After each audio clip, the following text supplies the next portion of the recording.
ಆಮೇಲೆ ಇವ್ರು ಹೇಳ್ತಾರಲ್ಲ, ಇವ್ರು ಹಿಂದೆ ಯತ್ನಾಳ್ ಬಸವನಗೌಡರಿಗೆ ಕಲಿಸಿದ್ದೇ ಕೆಲವೊಂದು ಜನ, ನಾನು ಹೆಸರು ಹೇಳಕ್ಕೆ ಬಯಸೋದಿಲ್ಲ. ಯತ್ನಾಳ್ ಬಸವನಗೌಡರಿಗೆ ಹಿಂದೆ ಹಾಡಿ ಹೊಗಳುವಂಥದ್ದು, ನನ್ನ ಹಿಂದೆ ಅವರೇ ಒಂದು ತಮ್ಮದೇ ಪಕ್ಷ ಪೂರ್ವ ಒಂದೇ ಪಕ್ಷದಾಗಿದ್ದಾಗ ಹಾಡಿ ಹೊಗಳಿದ್ದಾರೆ.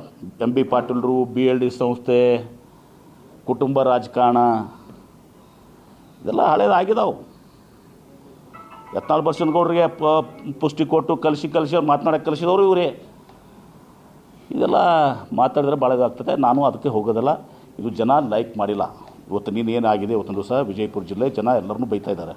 ನಾನು ಒಬ್ಬ ಅದರಲ್ಲಿ ಸೇರ್ಕೊಳ್ಳೋಕೆ ಬಯಸೋದಿಲ್ಲ. ಹೀಗಾಗಿ ನಾನು ಮಾತಾಡಿದ್ದೀನಿ. ಯಾಕಂದರೆ ಅವರು ನನ್ನ ಹೆಸರನ್ನು ಪ್ರಸ್ತಾಪ ಮಾಡಿದರು, ಉಸ್ತುವಾರಿ ಸಚಿವರು ಅಂಥೇಳಿ. ತನ್ನ ವಿರುದ್ಧ ಸ್ಫೋಟ್ ಅಂತ ಒಬ್ಬ ಅಭ್ಯರ್ಥಿ ಅಂತ ನೀನು ಹೇಳಿದ ಮೇಲೆ ನಾನು ಉತ್ತರ ಕೊಡ್ತಾಯಿದ್ದೆ, ನಾನು ಕೊಡ್ತಾ ಇರಲಿಲ್ಲ.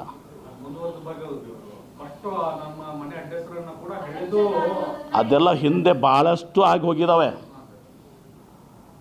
BLD ಸಂಸ್ಥೆ, MB ಪಾಟೀಲು, ಕುಟುಂಬ ರಾಜಕಾರಣ, ಭಾಳಷ್ಟೆಲ್ಲ ಹಿಂದೆ ಯತ್ನಾಳ್ ಅವರು, ಅವರ ಸ್ನೇಹಿತರು ಅಂದು ಎಲ್ಲ ಆಗಿ ಹೋಗಿದ್ದಾವೆ. ಆ ಪರಿಸ್ಥಿತಿ ಟೈಮ್ನಾಗ ಏನೇನೋ ಎಲ್ಲನೂ ಆಗಿದ್ದಾವೆ. ಎಲ್ಲವನ್ನು ಮಾತಾಡಿದ್ರೆ ಭಾಳ ದೊಡ್ಡ ಹಿಸ್ಟ್ರಿ ಆಗ್ತದೆ. ಅದು ಬೇಡ. ಈಗ ಇಲ್ಲಿಗೆ ಅದನ್ನು ಮುಕ್ತಾಯಗೊಳಿಸ್ಬೇಕಂತಂದಿದೆ. ನಂದೇನಿದೆ, ಇವತ್ತಿನ ದಿವಸ ನನ್ನ ಹೆಸರು ಪ್ರಸ್ತಾಪ ಮಾಡಿಸಿದ್ದಕ್ಕೆ ಇವತ್ತಿನ ದಿವಸ ಇದರಲ್ಲಿ ನಾನು ಪಕ್ಷದ ಹೈಕಮಾಂಡಿಗೆ ಗಮನಕ್ಕೆ ತರ್ತೇನೆ. ಪಕ್ಷದ ಅಧ್ಯಕ್ಷರು ತರ್ತೀನಿ, ಮುಖ್ಯಮಂತ್ರಿಗಳು ತರ್ತೀನಿ, ಹೈಕಮಾಂಡ್ಗೆ ತರ್ತೀನಿ. ನನ್ನ ಹೆಸರು ತರಕ್ಕೆ ಹೋಗಿದ್ರಿ. ನಿಮ್ಮ ಉದ್ದೇಶ ಏನೋ ಇರ್ಬೋದು. ಮುಸಲ್ಮಾನರಿಗೆ ನೀವು ಇದು ಮಾಡಿ ನಿಮ್ದೇನೋ ಒಂದು ಉದ್ದೇಶ ಇರಬೇಕು. MB ಪಾಟೀಲ್ನ ಮುಸಲ್ಮಾನರ ಮುಂದೆ ಕೆಟ್ಟ ಮಾಡುವಂಥ ಉದ್ದೇಶ ಇರ್ಬೋದು. ಮತ್ತು ನಿಮ್ಮ ಆಶೆ ವಿಜಯಪುರ ನಗರಕ್ಕೆ ಸ್ಪರ್ಧೆ ಮಾಡೋದು, ಅದರ ಸಲುವಾಗಿ ನೀವು ಇದನ್ನು ಈ ಮಾತನ್ನು ನೀವು ಆಡಿರ್ಬೋದು. ನಿಮ್ಮ ಸ್ವಾರ್ಥಕ್ಕಾಗಿ ನನ್ನ ಯಾಕೆ ತರ್ತೀರಿ ಅದರಲ್ಲಿ?